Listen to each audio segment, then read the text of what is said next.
Hello दोस्तों, मेरा नाम परवेज खान है और मैं आज जो आपको पढ़ाने वाला हूँ वो स्फेरिकल मिरर पढ़ाने वाला हूँ। इससे पहले इस टॉपिक से रिलेटेड या इस चैप्टर से रिलेटेड मैं 3 क्लासेस और डाल चुका हूँ।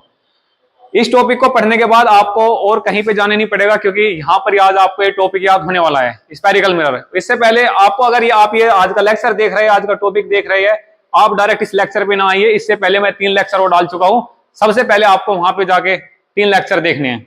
चलो आइए दोस्त, अब हम स्फेरिकल मिरर के बारे में आज बात करते हैं। स्फेरिकल मिरर क्या होता है, स्फेरिकल मिरर कैसे बनता है, इससे क्या क्या आपके मिरर्स बनते हैं, आज हम इन सभी के बारे में बात करने जा रहे हैं। ये बहुत आसान टॉपिक है पॉइंट ऑफ व्यू, क्योंकि आज ये सारी चीजें आपको बिना देखे ही याद होने वाली है यहाँ पे। तो स्टार्ट करते हैं। स्फेरिकल मिरर कैसा होता है, ये एक स्फेरिकल मिरर का डायग्राम है आपका। ये स्फेरिकल मिरर होता है यहाँ पे, ये स्फेरिकल मिरर है यहाँ पे। स्फेरिकल मिरर में क्या होता है, ये एक सेंटर होता है। किसी भी सर्कल या कोई सर्कल है, उस सर्कल के सेंटर होता है, लेकिन यहाँ स्फेरिकल मिरर है और इस स्फेरिकल मिरर के सेंटर को ही हम सेंटर ऑफ कर्वेचर बोलते हैं। बहुत आसान था, याद हो गया है। स्फेरिकल मिरर के सेंटर को क्या बोलते हैं, सेंटर ऑफ कर्वेचर, जिसको हम यहाँ सी से डिनोट करते हैं। सबसे पहले जो हमारा टॉपिक था सेंटर ऑफ कर्वेचर, ये सेंटर ऑफ कर्वेचर, तो अब मुझे लगता है आपको पता लग गया कि सेंटर ऑफ कर्वेचर क्या होता है। आपको बहुत आसानी से याद करना है। The centre of the spherical mirror is called centre of curvature. बहुत आसान है। ये स्फेरिकल मिरर है, इसके सेंटर को क्या बोलते हैं, सेंटर ऑफ कर्वेचर। बिना देखे 1-2 बार और बोले कि the centre of spherical mirror is called centre of curvature. अब हम सबसे पहले स्फेरिकल मिरर की बात करते हैं, ठीक है। स्फेरिकल मिरर होता है, स्फेरिकल मिरर को हमने क्या करना है, यहां से काट लिया है। यहां से काटने के बाद क्या हुआ, हमारे पास 2 सरफेस निकल के आई है। एक सरफेस हमारी ये है और एक सरफेस हमारी ये है। इस सरफेस में हम क्या करते हैं, किसी भी अगर हमें मिरर बनाना पड़ता है तो मिरर को हमें बनाने के लिए हमें उसके पीछे पॉलिश करनी पड़ती है। तो जैसे ही हमने इनके पीछे पॉलिश की, तो पॉलिश करते ही हमारे पास 2 और चीजें बन के आ गई, जिसको इसका नाम हमने दे दिया कॉनकेव मिरर। ये हो गए आपके कॉनकेव मिरर और ये हो गया आपका कॉन्वेक्स मिरर, ठीक है। और स्फेरिकल मिरर के सेंटर को हम यहां से डिनोट करते हैं, इसको हम यहां लिख लेते हैं, दैट इज कैपिटल सी। सबसे पहला जो टॉपिक है हमारा सेंटर ऑफ कर्वेचर, ये आपके समझ में आ गया होगा कि स्फेरिकल मिरर के सेंटर को सेंटर ऑफ कर्वेचर बोलते हैं। Now the second topic is principal axis.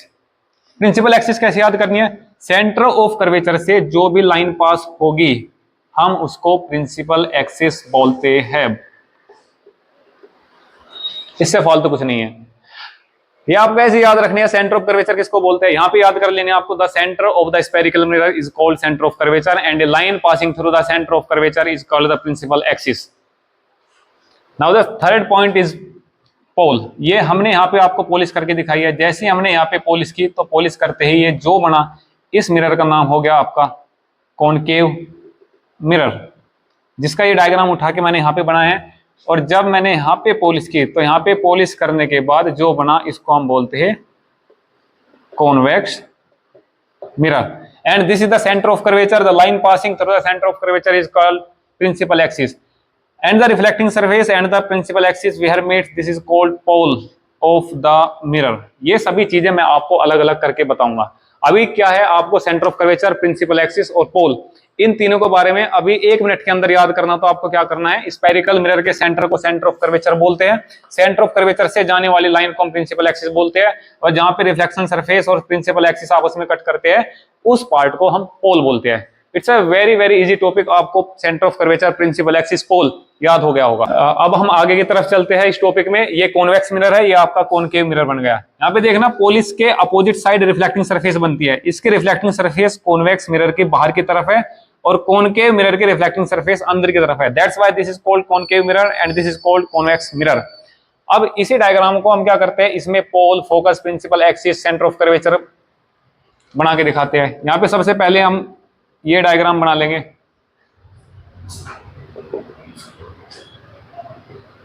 ये आपका यहां से, ये डायग्राम है, मैंने यहां से इसको काट के यहां से यहां पे शिफ्ट कर दिया।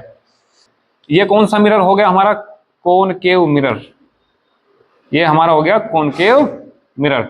This line is called principal axis, this is the pole and this is the centre of curvature. Now the second diagram, convex mirror.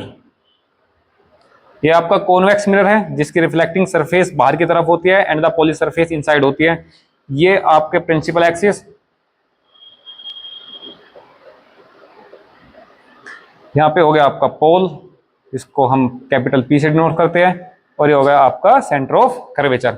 सबसे पहली बात ये होता है कि स्टूडेंट्स ये भूल जाते हैं कि हमें सेंटर ऑफ कर्वेचर किस साइड ड्रॉ करना है। इसको याद रखने के लिए एक सिंपल सा लॉजिक है, जिस साइड आपका स्फेरिकल मिरर कंप्लीट हो जाता हो, जैसे मैं यहाँ पे अगर ये चेक करना चाहूँ कि इसका सेंटर ऑफ कर्वेचर किस साइड बनेगा, तो आप इसको मन ही मन में यहाँ पे स्फेरिकल मिरर बना लीजिए। इसको भी इस साइड अगर स्फेरिकल मिरर कंप्लीट करोगे तो आपको पता लगेगा कि सेंटर ऑफ कर्वेचर इस साइड है, इसका सेंटर ऑफ कर्वेचर इस साइड है।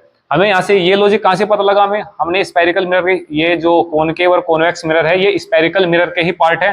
तो आप देखोगे अगर मैं यहाँ से इसको स्फेरिकल पूरा स्क्वायर बना दूं तो सेंटर जो है अंदर की तरफ जा रहा है, मतलब कि सर्कल कंप्लीट, जिस साइड सर्कल कंप्लीट हो रहा है उस साइड सेंटर ऑफ कर्वेचर बनेगा आपका। इसका सेंटर ऑफ कर्वेचर, यहाँ पे आप सर्कल कंप्लीट करते हो तो इस साइड सेंटर ऑफ कर्वेचर है, अगर आप इस साइड से कंप्लीट करते हो तो इस साइड आपका सेंटर ऑफ कर्वेचर है। अब हम आते हैं कौन कौन सी हमारी चीज कंप्लीट हो गई है, centre of curvature, principal axis and pole. Pole हो गया, ये फोकस बच गया आपका। अभी हम फोकस पढ़ाने वाले हैं इसके बाद, क्योंकि ये बहुत इंपॉर्टेंट है। फोकस की जो डेफिनेशन है वो बहुत इंपॉर्टेंट है, क्योंकि इससे एग्जाम में फोकस से पूछता है, बहुत बहुत इंपॉर्टेंट है।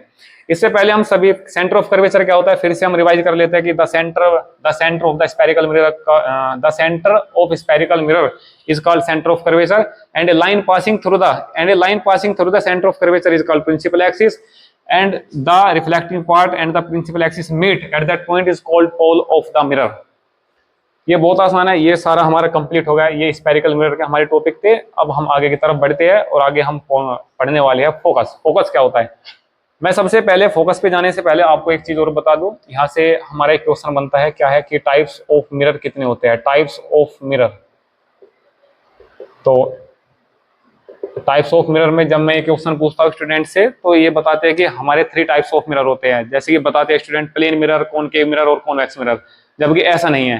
हमारे केवल there are 2 types of mirror, that one is plane mirror. हमारा सबसे पहला जो टाइप्स है वो है हमारा plane mirror, and the second is spherical mirror जो हम पढ़ रहे हैं। और ये जो कॉनकेव और कॉन्वेक्स है ये स्फेरिकल मिरर के पार्ट है, ना कि ये हमारे टाइप्स ऑफ मिरर में आते हैं। तो सबसे पहले स्टूडेंट इस चीज को क्लियर कर लीजिए कि टाइप्स ऑफ मिरर हमारे 2 होते हैं, plane mirror and the spherical mirror. लेकिन ये जो कॉनकेव और कॉन्वेक्स जो मिरर बन के आई है ये हमारे स्फेरिकल मिरर से बन के आई है, ना कि टाइप्स ऑफ मिरर में आते हैं। तो स्फेरिकल मिरर कितने टाइप्स के होते हैं, 2 टाइप्स के, कॉनकेव मिरर और कॉन्वेक्स मिरर।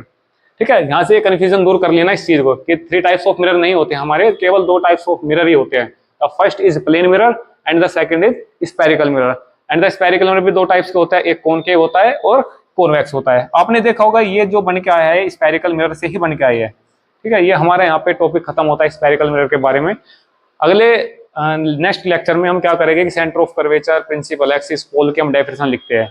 डेफिनेशन पहले नहीं लिखते, हम पहले समझाएंगे उसके बाद हम डेफिनेशन लिखेंगे ताकि स्टूडेंट्स की समझ में आ जाए। हम स्फेरिकल मिरर के बारे में बात कर चुके हैं और स्फेरिकल मिरर में कुछ टर्म्स हमने यूज की है, centre of curvature, principal axis, pole, और इनकी डेफिनेशन मैंने यहाँ पे लिख दी है। सेंटर ऑफ कर्वेचर की जो डेफिनेशन है वो है the centre of spherical mirror is called centre of curvature and the definition of principal axis, a line passing through the centre of curvature is called principal axis. And the what is the definition of pole, the intersecting point of the reflecting surface and the principal axis. जहां पर principal axis और reflecting surface आपस में cut करेंगे उस point को हम pole बोलते हैं। Now the important point is focus. Focus की डेफिनेशन कैसे आई, उसको फोकस की डेफिनेशन बनाने से पहले हमने कुछ एक्सपेरिमेंट किए। एक्सपेरिमेंट कैसे किए, मैं कॉनकेव या कॉन्वेक्स में से कोई सा एक मिरर लेता हूं। मैं यहाँ पे अपनी सुविधा के लिए कॉनकेव मिरर ले लेता हूं। यहाँ पे ये जो ये मिरर है इसका नाम है कॉनकेव मिरर, और ये प्रिंसिपल एक्सिस हो गई, ये पॉइंट हो गया पोल, और ये हो गया सेंटर ऑफ कर्वेचर।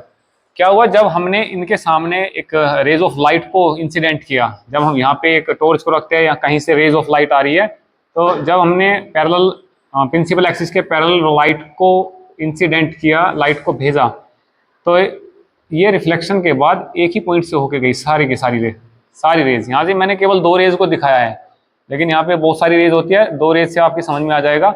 जहाँ पर प्रिंसिपल एक्सिस के पैरेलल जब रेज ऑफ लाइट जाती है तो रिफ्लेक्शन के बाद जिस पॉइंट पे मिलती है उसी पॉइंट को हमने फोकस बता दिया गया। तो जो फोकस की डेफिनेशन है वो कहाँ से आई है, फोकस की डेफिनेशन यहाँ से आई है कि area of light is parallel to the principal axis. After reflection it pass through a point and that point is called focus. इसका जो पूरा नाम होता है वो होता है प्रिंसिपल फोकस। हम प्रिंसिपल फोकस, प्रिंसिपल ना बार बार बोल के हम केवल शॉर्ट में इसको फोकस बोल देते हैं। तो डेफिनेशन ऑफ फोकस यहां से आई है। नाउ द नेक्स्ट इज, हम इस एक्सपेरिमेंट को यहां से भी देख सकते हैं कि ये हमारे पास कॉन्वेक्स मिरर है, ये पॉइंट पोल हो गया, और जब हम इसको मनी मन में सर्कल बनाते हैं यहाँ से तो यहाँ पे सेंटर ऑफ कर्वेचर आता है। तो इस पोल को हम यहाँ लिख के यहाँ पे लिख लेते हैं थोड़ी देर के लिए। और जब हमने पैरेलल बीम इंसिडेंट की, यहाँ पे पैरेलल बीम प्रिंसिपल एक्सिस के इंसिडेंट की, तो ये जो रेज ऑफ लाइट है इन्होंने डाइवर्जेंस शो किया, लेकिन जब ये रेज ऑफ लाइट को पीछे इंटरसेक्ट किया गया तो ये भी यहाँ पे इंटरसेक्ट हुई और इस पॉइंट को हमने क्या बोल दिया, फोकस। तो फोकस की जो डेफिनेशन है, फोकस की डेफिनेशन क्या कहती है कि अगर प्रिंसिपल एक्सिस के कोई पैरेलल बीम जब जाती है तो रिफ्लेक्शन के बाद एक ही पॉइंट पे मिलते हैं, उसी पॉइंट को फोकस बोलते हैं। तो आई होप सभी के समझ में आ गया होगा कि centre of curvature, principal axis, pole और फोकस क्या होते हैं। स्फेरिकल मिरर से कौन कौन से मिरर बनते हैं, कॉनकेव और कॉन्वेक्स बनते हैं, इनकी डेफिनेशन ये आ गई। ये बहुत शॉर्ट डेफिनेशन है, आप अगर जब रिवाइज करोगे अपने एग्जाम में लिखोगे तो ये इनफ है, इतना ही। आप नोट्स बनाओगे तो इतना ही लिख लेना, यही नोट्स होते हैं। और ये बातें समझ में आ गई कि प्रिंसिपल फोकस की हम डेफिनेशन लिख देते हैं यहाँ पे। चलो, प्रिंसिपल फोकस का पूरा नाम होता है प्रिंसिपल फोकस, लेकिन हम बार बार प्रिंसिपल ना बोल के हम केवल खाली फोकस ही बोलते हैं। क्या है, a ray of light, a ray of light parallel to principal axis, parallel to principal axis after reflection it passes through a point, that point is called principal focus, that point is called principal focus। ये सभी हमने spherical mirror के बारे में बात कर चुके हैं, और ये जो टर्म है ये बहुत इंपॉर्टेंट है। अब पूरे चैप्टर में ये टर्मोलॉजी यूज होती रहेगी कि प्रिंसिपल फोकस क्या होता है, सेंटर ऑफ कर्वेचर क्या होता है, प्रिंसिपल एक्सिस क्या होता है, पोल क्या होता है।